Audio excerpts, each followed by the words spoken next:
Olá, boa tarde, meu povo, muito boa tarde, meu senhor, minha senhora, meninas, moças e rapazes. Estamos aqui contando história, fazendo história, direto da história, como vocês sabem. Se me apresenta o ilustríssimo que está aqui para estar conosco agora, o ilustríssimo Reginaldo Brandão, que vai falar do tema previdenciário, muito aguardado. Contigo, Sibeli. O Reginaldo de Souza Brandão possui graduação em Letras pela Universidade Federal do Piauí, especialização em Literatura Brasileira pela Universidade Estadual do Piauí, formação em Direito pela CEUT, especialização em Direito Público e Privado pela Escola Superior da Magistratura, especialização em Direito Eleitoral pela Escola do Legislativo, possui pós-graduação em Direito Previdenciário pela Faculdade Unitat São Paulo. Foi professor substituto na Universidade Federal do Piauí no biênio de 2006 a 2008. Foi professor de Direito Constitucional e Direito do Trabalho na Faculdade Maurício de Nassau em 2014. Foi professor de Direito Eleitoral e Constitucional na Faculdade 7 em 2016 e atualmente é professor de Literatura no Instituto Dom Barreto desde 2001. Além de ser advogado previdenciarista no escritório Brandão e JJ. Eita, ilustre, o currículo está imenso. Se tiver alguma coisa para acrescentar, fale que pode dizer, como que estuda tanto, tem alguma coisa mais que foi esquecida? Especialização, recentemente? É que no direito previdenciário tenho me aprofundado bastante, né, nessa outra vertente agora que é o RPPS, né? Quer dizer, sempre existiu, né, o primeiro regime geral da Previdência Social, que onde estão os filiados ligados ao INSS, e o RPPS, que são os funcionários públicos, né, que pode ser da União, do Estado ou do município. Então, eu me especializei também agora nesse outro leque, né, de área previdenciária, que é o RPPS, né, que são as pessoas do regime próprio de previdência. E também planejamento previdenciário. Estão fazendo bastante agora planejamento previdenciário, que é uma coisa muito importante, que a gente pode dizer que nenhuma pessoa, depois da reforma da Previdência, depois de 13 de novembro de 2019, deve buscar uma aposentadoria sem fazer um planejamento previdenciário.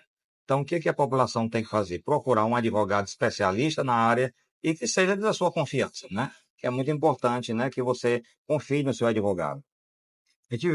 Tivemos várias pautas do direito aqui, mas está muito aguardando essa pauta previdenciária. O que levou a transformação seguir para essa deixa aí do previdenciário? Como é que você vê esse cenário de mercado? Eu quero ser defensor do previdenciário. Como é que começou tudo isso? Deixa eu lhe dizer. Primeiro, eu me tornei professor. Eu passei no vestibular em 1990 e me tornei professor de literatura. Até hoje, né? No próximo ano eu faço 34 anos de RGPS, né? Quer dizer, de Regime Geral da Previdência Social. Já enfatizando, levando para esse lado. Né? Então, e o trabalho do professor é um trabalho humanizado, é um trabalho que a gente pode dizer assim, social, né? Porque você atende o aluno, vai saciar o aluno de conhecimento, vai tirar dúvidas, e tem o lado humano e tem o lado social. Então, quando um aluno diz assim, professor, a gente encontra um aluno aqui no shopping ou em qualquer outro lugar que o professor anda, aí o aluno diz, ô professor, quanto tempo, né? Olha, eu aprendi tal coisa com você. Então, aquilo dá uma gratificação. E falando do direito previdenciário, eu acho, né, por exemplo, eu sinto um prazer muito grande na entrega do serviço, né? Então, principalmente na área social, porque o direito previdenciário, ele tem digamos assim, ele trabalha, a mola mestra dele é social, né?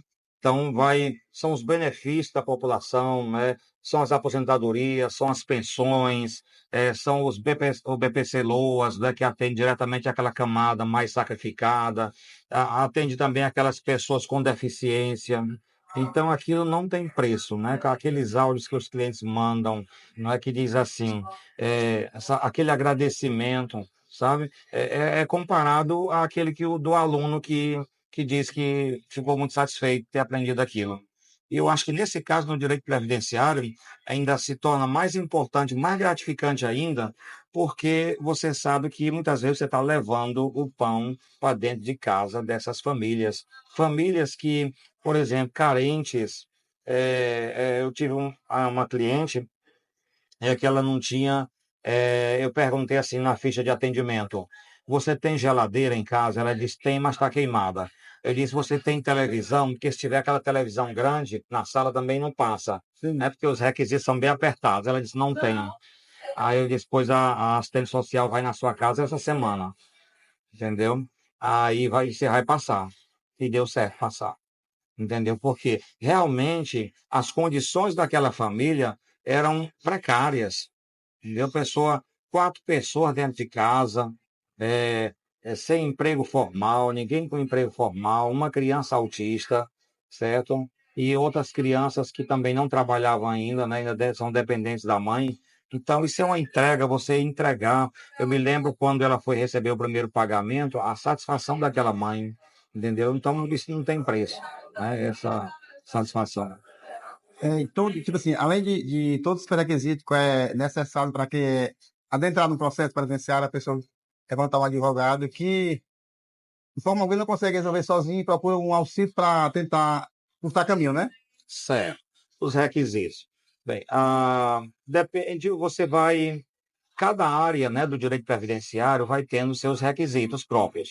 Agora, tem alguns que são comuns. A pessoa tem que ter, vai levar os documentos pessoais, que é RG e CPF, comprovante de endereço, eh, registro de nascimento, registro de casamento. Então, esses são os documentos básicos para qualquer pessoa que vai pretender um direito previdenciário. Carteira de trabalho.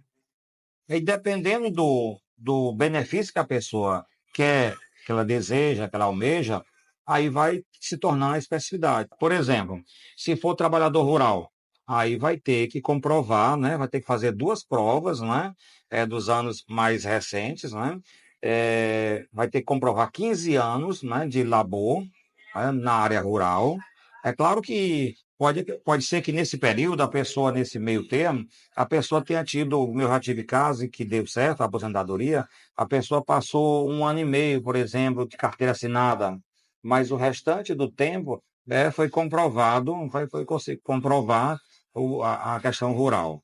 Às vezes a pessoa não consegue o benefício rural se ele tem muito tempo urbano. Se ele tem muito tempo urbano, mas se ele tem um pequeno intervalo, alguns pequenos intervalos intercalados naquele período que é para ser comprovado rural, aquilo não vai prejudicar. Então, no caso do trabalhador rural, vai ter que ter o documento da terra, vai ter que botar testemunha, porque geralmente quando você dá entrar no INSS, ele nega. Aí, com aquele indeferimento, você procura um advogado e vai para a via judicial.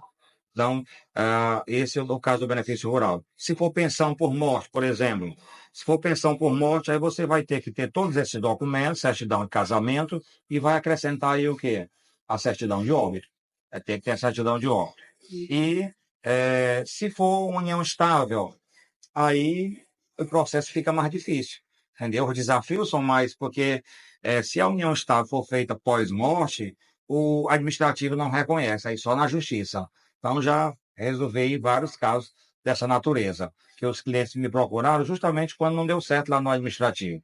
Aí, logo depois, costumam procurar um advogado, né? Primeiramente, às vezes eles tentam somente no INSS, ver se resolve. Aí você tem, por exemplo, os benefícios por incapacidade. Nós temos o benefício por incapacidade temporária e o benefício por incapacidade permanente, que é a antiga aposentadoria por invalidez. Aí o requisito é o quê? Vai ter que passar por uma perícia. Além desses documentos que nós já citamos anteriormente, entendeu? Aí nós vamos ter a carteira. Se ele é urbano, tem que comprovar a carteira de trabalho. Se ele não é urbano, se ele é rural, aí as provas são aquelas provas da ruralidade, documento da terra, entendeu? Por exemplo, carteira de sindicato, que hoje não é mais uma prova tão robusta, mas ela são provas que ajudam o documento do sindicato, a declaração, então toda aí a autodeclaração de trabalhador rural, que antigamente era uma declaração feita, agora é a autodeclaração, é o trabalhador que faz e que assina. E tudo isso o advogado ajuda o trabalhador rural, até porque o trabalhador rural, ele não tem essa habilidade de lidar com esses documentos, de buscar essas provas. Daí a importância de um advogado que conhece a matéria para orientar. Então aí falamos o quê? Da pensão, falamos da aposentadoria, que ela pode ser urbana e pode ser rural. O que que muda? Que uma só usa carteira de trabalho, a outra já usa outra série de documentos. E aí a lista é enorme quando vai para a área rural, né? São os processos mais demorados, né? Porque geralmente eles não passam na primeira, no INSS, vai se conseguir na justiça, através de audiência e outras coisas mais. A gente respeita tudo que nos procura e levando o tema a gente traz. Quando a gente levantou esse tema previdenciário, chegou vários questionamentos. Pergunta para mim o porquê que a gente está perdendo o benefício do LOA. Uma revisão que o determinada pessoa tinha e deixou de ter. Como é que faz para reaver? O que é que tá mudando aí? Quem tem que precisa entender com os nossos seguidores que estão perguntando aqui? A primeira coisa é a pessoa tem que fazer, atualizar o CAD único, procurar o CRAS da sua região, do seu município, mais perto da sua casa, e fazer a atualização de CAD único. Então, o BPC Loas ele está passando por um pente fino, né, agora em 2024. E aí vários benefícios foram cortados. A pessoa tem que procurar o CAD único e atualizar. Entendeu? E isso leva poucos minutos. Essa semana mesmo eu que pedi para uma cliente ir atualizar o CAD único, quando ela vi, quando ela me procurou, e aí que eu abri o meu INSS dela, aí eu vi que constava lá uma exigência. Qual era a exigência? Tinha lá 45 dias para você atualizar o CAD único. Aí disse, ó, vamos atualizar o CAD único. Aí ela foi, atualizou o CAD único, em poucos. No outro dia ela já me mandou o documento de atualização do CAD único. E aí para eu poder prosseguir com o pedido formalmente lá dentro do meu INSS. Que nós trabalhamos tanto com o meu INSS do cliente, como com o INSS digital no advogado, né? Então são duas formas que a gente tem o advogado para plataformas, né? Digitais, que antigamente você ia direto ao INSS, com um monte de documento, agora não precisa mais. Agora tudo é digital. Você faz no meu INSS do cliente, através de CPF e senha, e faz no INSS digital, que é o do advogado. Entendeu? Que aí o do advogado você não precisa, você mesmo assina, né, digitalmente pelo cliente, porque você tem uma procuração passada pelo cliente. Então, aí, continuando ainda sobre a sua pergunta sobre o BPC. Então, primeira coisa, atualizar o CAD único. Outra coisa importante, uma notícia que tem atingido muitas pessoas, uma grande parte da população, é a questão do BPC Loas, que tem um projeto na Câmara Federal, certo? Em tramitação, para tirar o BPC Loas da criança, ficando o quê? Praticamente o idoso de 65 anos, aquelas pessoas em condições de vulnerabilidade social. O que é que precisa para ter o BPC Loas? Então, ele tem que ter a vulnerabilidade social, tem que ter a idade, né, se for idoso, acima de 65 anos, ou então a deficiência, entendeu? A deficiência e a vulnerabilidade, né? Porque esses dois requisitos, eles são conjuntos. Além da deficiência, da prova da deficiência, tem que ter a vulnerabilidade social, porque tem uma perícia social. Então, essa semana mesmo eu tive acompanhando clientes que fizeram a perícia médica, né, que é a primeira perícia. Faz-se a primeira perícia, que é a médica, e aí depois fica. Quando você entra no INSS, você já agenda as duas perícias. Agenda tanto a perícia médica, como agenda a perícia social, digamos assim, que é uma visita da assistente social naquela comunidade, né? Geralmente, pelo INSS, eles não vão, né? Só olhar documentos e tudo. Agora, quando é judicial, porque quando ele é indeferido na via administrativa, ele passa para a via judicial. E aí nós temos duas perícias de verdade mesmo, assim, porque nós temos uma perícia feita, paga, né? Porque como a pessoa, geralmente, as pessoas são carentes, essa perícia ela é paga por quem? Primeiramente, a justiça intima o advogado para o cliente pagar. Aí o advogado vai lá e diz, ó, a cliente é pobre na forma da lei, está aqui a declaração de hipossuficiência, certo? Mesmo eles tendo isso lá no processo, eles intimam ainda o advogado para mandar o cliente pagar a perícia. Aí o advogado vai lá e diz novamente que a cliente é pobre na forma da lei. Daí, então, a Justiça Federal a Justiça paga essa perícia, e aí vai se marca ali uma visita da assistente social, que vai para comprovar a questão da vulnerabilidade. Eu me lembro muito bem de um caso que um professor contou, desse BPC Loas, que foi indeferido um BPC Loas para uma família de uma criança autista, porque tinham 2 iogurtes na geladeira. Agora você imagina, né? É cruel, né? Quer dizer, a pessoa não tem direito, não é, de comer, de ter o mínimo, né? Porque o que isso representa? Quer dizer, 2 iogurtes numa geladeira representa riqueza. Por isso que quando a minha cliente, no ano passado, eu tive uma cliente num caso desse, que quando a perícia da assistente social foi à casa dela, na semana que antecedia, eu conversei com ela e perguntei como é a situação da sua casa. Relate aí.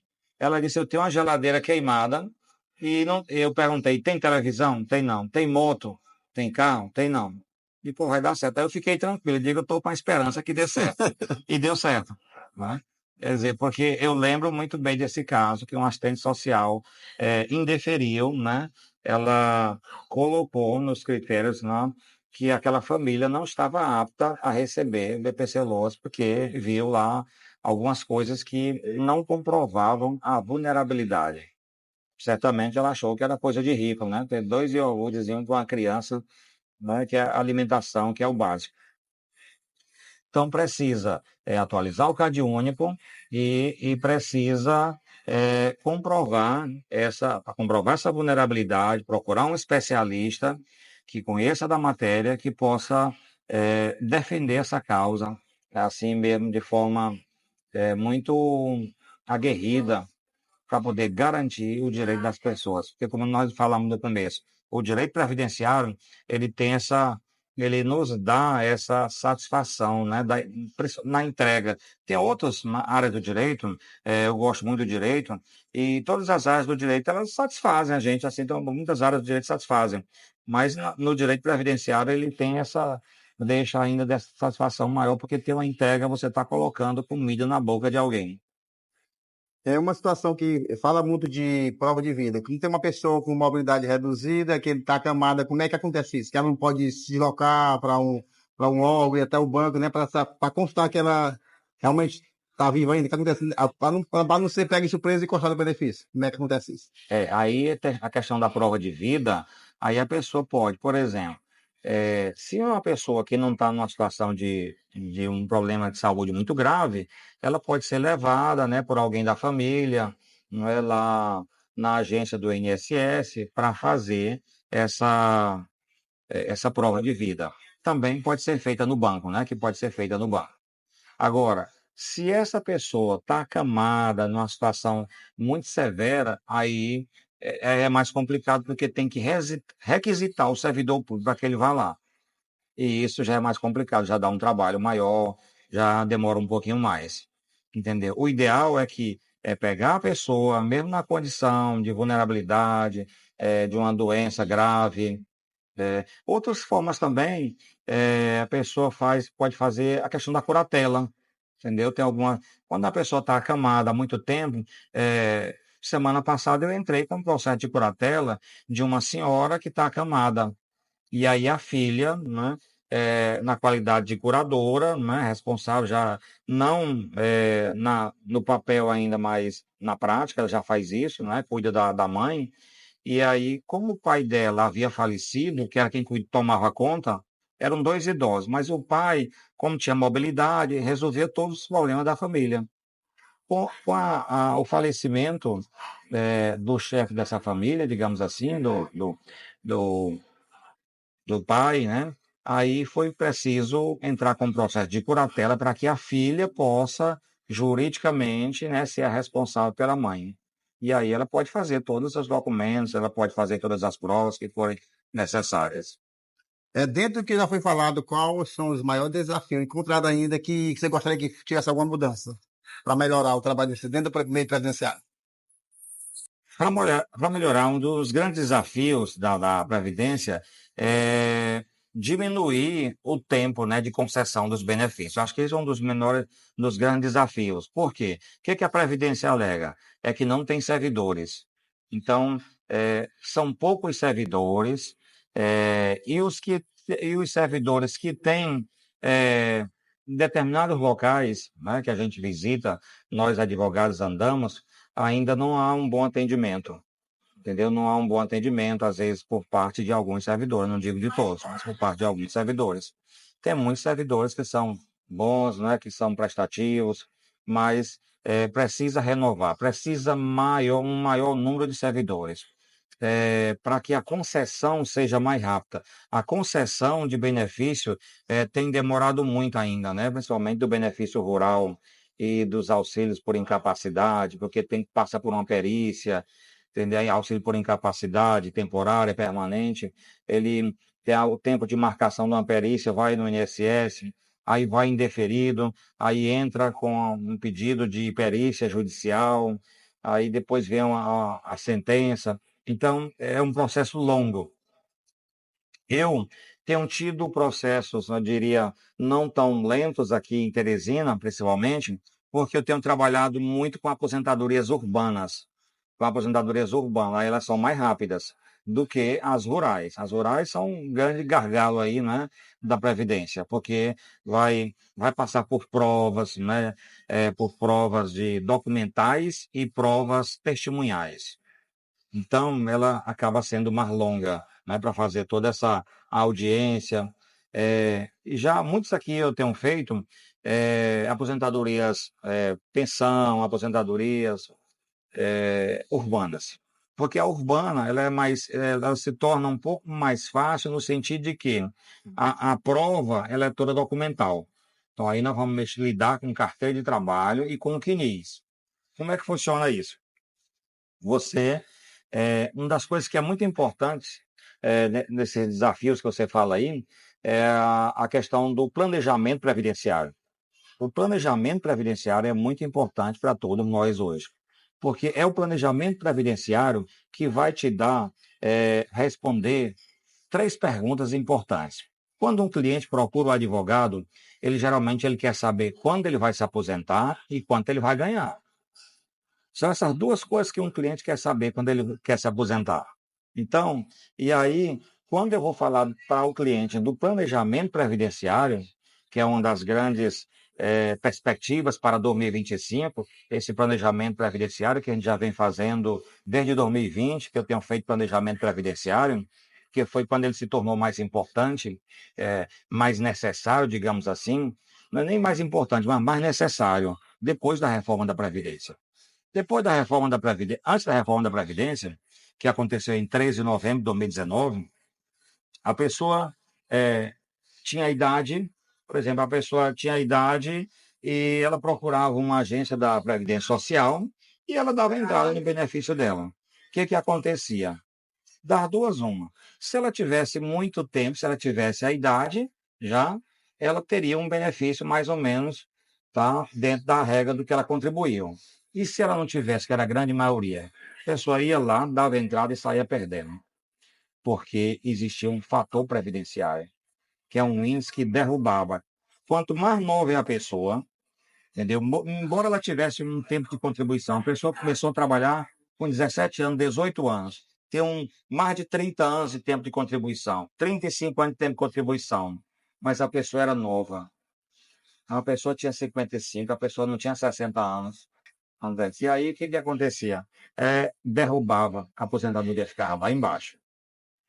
Então, depois da reforma da Previdência, eu costumo dizer, nenhuma pessoa deve procurar se aposentar sem fazer o planejamento previdenciário. Por quê? O planejamento previdenciário, ele vai te dizer quanto você vai ganhar, qual a melhor regra e quando é que vai ser isso. Ou seja, ele responde 3 perguntas, tá? Quando, né, que é o tempo, responde quanto é o valor e qual a regra.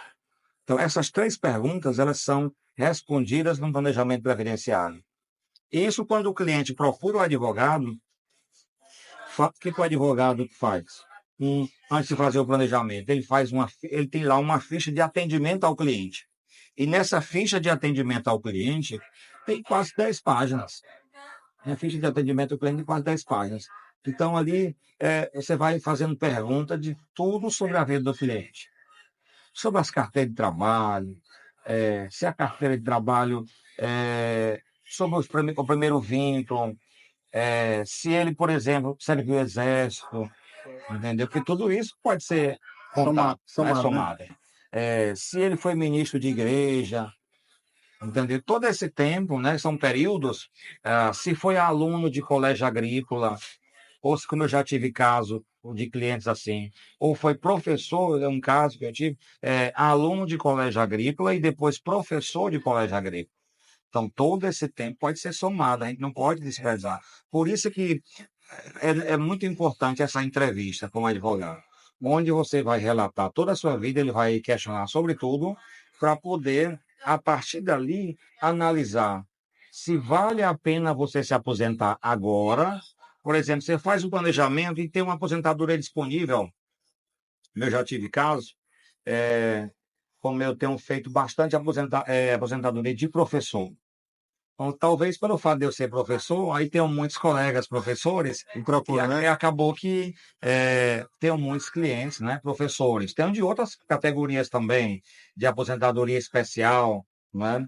Tem uma agora para dar entrada agora nesses dias, no começo da semana, aposentadoria especial de aquele caminhoneiro bitrem, né? Que é aquele de líquido inflamável, que é aposentadoria especial.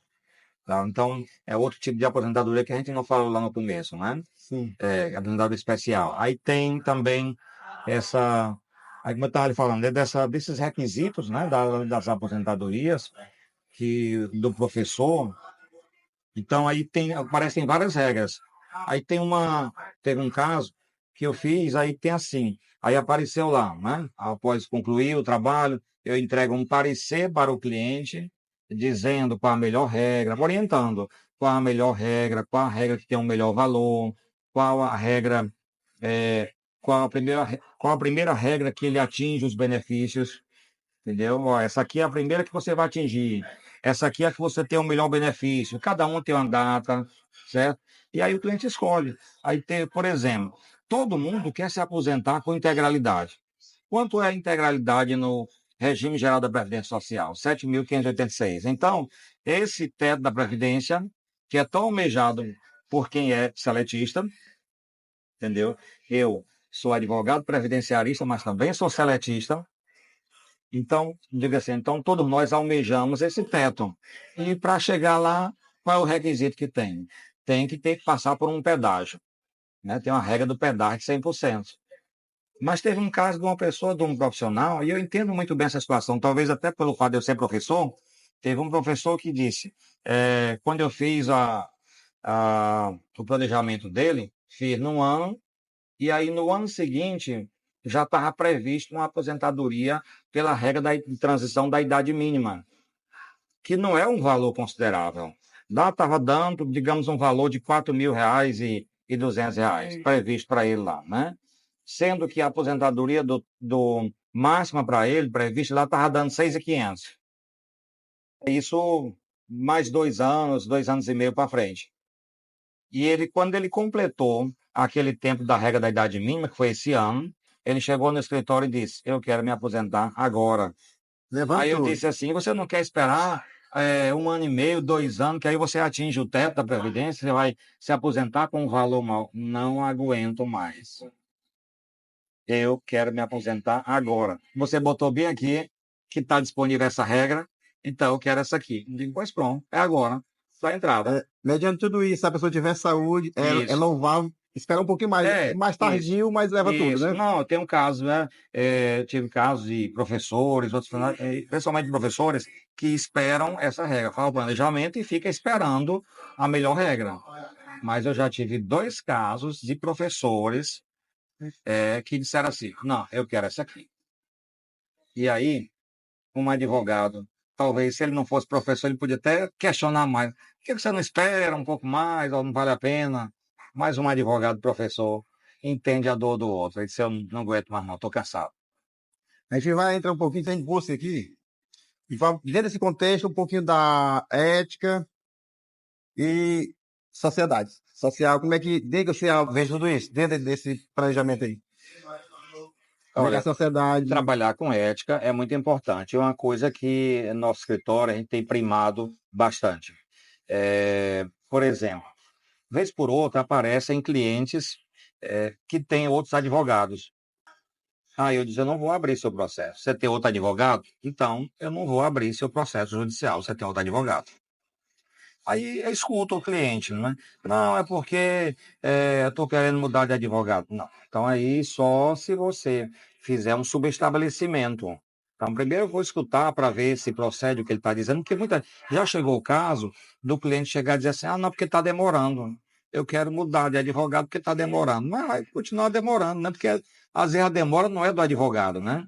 Às vezes a demora não é do advogado. É claro que, por exemplo, no nosso mistério, nós cobramos. Tá? No nosso escritório, nós estamos sempre acompanhando os processos e a gente vai atrás.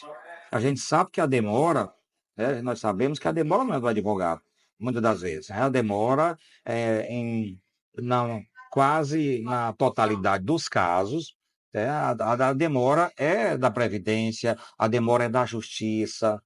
Então, nós temos aqui no TRF1, entendeu? Várias que são lotadas de processo e que nós, advogados, ficamos com a mão na cabeça, porque a gente não, às vezes, pressiona lá e a coisa não anda, os processos não andam, e aí o juiz vai e diz, não, porque eu tenho 40 mil processos, só tenho 14 servidores, entendeu? Já teve essa situação esse ano, 2024, de cobrança, né? Da OAB cobrando, da nossa Comissão de Direito Previdenciário, que faço parte também da Comissão de Direito Previdenciário, a Comissão da Relação com o Poder Judiciário, cobrando uma efetividade do Poder Judiciário para que possa. Porque quem sofre lá na ponta é a população que está esperando o benefício há 2, 3 anos. E é muito ruim para nós, advogados, que ficamos naquela situação. O cliente pergunta: bom dia, doutor, como está meu processo? Ou então, às vezes, ele já está tão de saco cheio que ele não diz mais nem bom dia, doutor, como está o processo. Ele só diz assim: bom dia. Aí o advogado já sabe o que ele está querendo. Ele está querendo saber sobre o processo. Aí você acessa lá, manda a páginazinha, faz uma foto do processo, do status do processo no último momento. Mas é assim, a gente precisa cobrar os processos, a gente cobra os processos, mas os processos realmente têm uma demanda muito grande, né? Porque é na área social. Então, a Previdência trabalha com a Previdência Pública, né? Nós estamos referindo que é a Previdência Social, porque além de ter quem paga, né? Por que a demanda é muito grande? Porque existe o benefício para quem paga, por exemplo, eu e você que somos empregados, a gente paga Previdência, nós somos contribuintes, né, da Previdência, e existe a área social da Previdência, que é aquele que não paga e recebe. Quem é esses casos? É o caso do BPC Loas, é do idoso, do deficiente. A área social vai atingir também o trabalhador rural, né? Porque o trabalhador rural, ele se aposenta com 60 anos de idade, certo? Se homem, e 55 se mulher. Só que ele precisa comprovar 15 anos de trabalho só.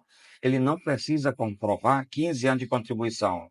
Se o Braga, que é trabalhador urbano, quiser se aposentar por idade, ele tem que comprovar 15 anos de trabalho, mas contribuindo.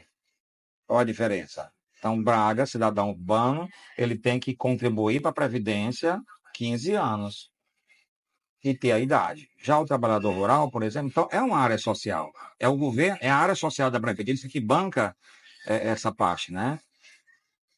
Tipo assim, diante de tudo isso, o que precisa mudar dentro do legislativo para ter uma celeridade, para poder desengavetar tudo isso aí, para melhorar o Certo. trabalho de Você me vocês? fala da celeridade. Aí Do atendimento. eu vou retomar só um pouquinho aqui a questão da ética, que Sim. você me falou da ética, eu comecei a falar da ética, e a gente fala, direito previdenciário é tão amplo, né? A gente se Sim, empolga sim. e fala tanta coisa, aí falando dessa questão da ética, eu estava dizendo. Então, você não entra em outro processo, é preciso que haja.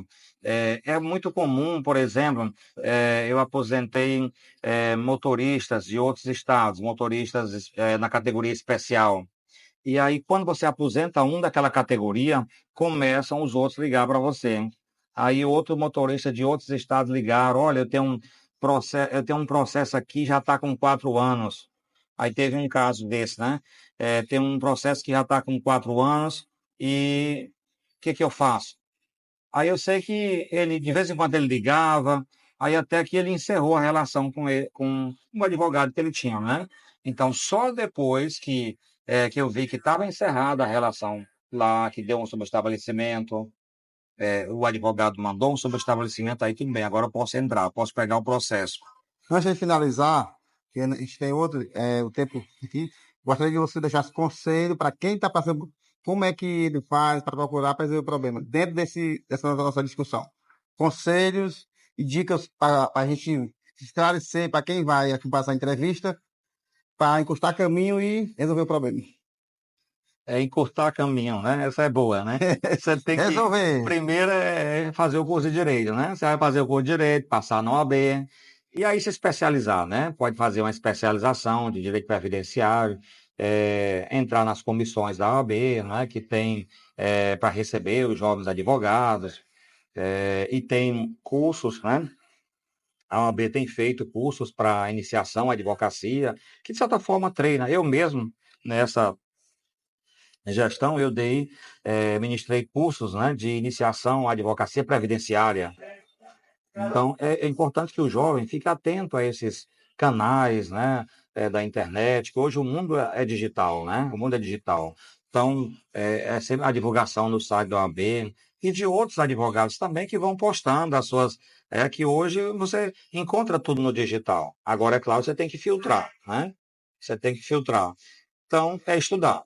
O segredo é estudar e estar sempre estudando, porque, vejam, nós tivemos uma IN, que é a Instrução Normativa do INSS, 2015, 2018, nós aí tivemos outra, 2018, 22 já tivemos outra, 22. Aí agora, depois de 22, nós estamos em 24. Já teve outra série de portarias. Portaria, praticamente toda semana tem uma portaria. Então, é um desafio. Esse é um desafio. Então, para o advogado previdenciarista, se ele não estiver lendo diariamente, se atualizando, não consegue acompanhar. Entendeu? Esse é o grande desafio para o estudante, né, que quer ingressar nessa área. Ok, gente? Então, informação com muita precisão, com muita presteza e dedicação. Esse é o ilustre advogado que está conosco hoje, Reginaldo Brandão, que logo, logo vai estar no nosso canal do YouTube, na íntegra, com toda a perfeição e informação acima da média. Só temos a agradecer o programa Tardeal, você tirar esse tempinho para nos prestigiar e levar essa informação de muita precisão. E aqui está a sua caneca, pensada e projetada Opa! o que foi discutido hoje. Eu que agradeço, meu amigo. Tá. Pode abrir, né? Pode abrir a sua. Deixa eu abrir aqui, tá? Vamos abrir aqui para a gente.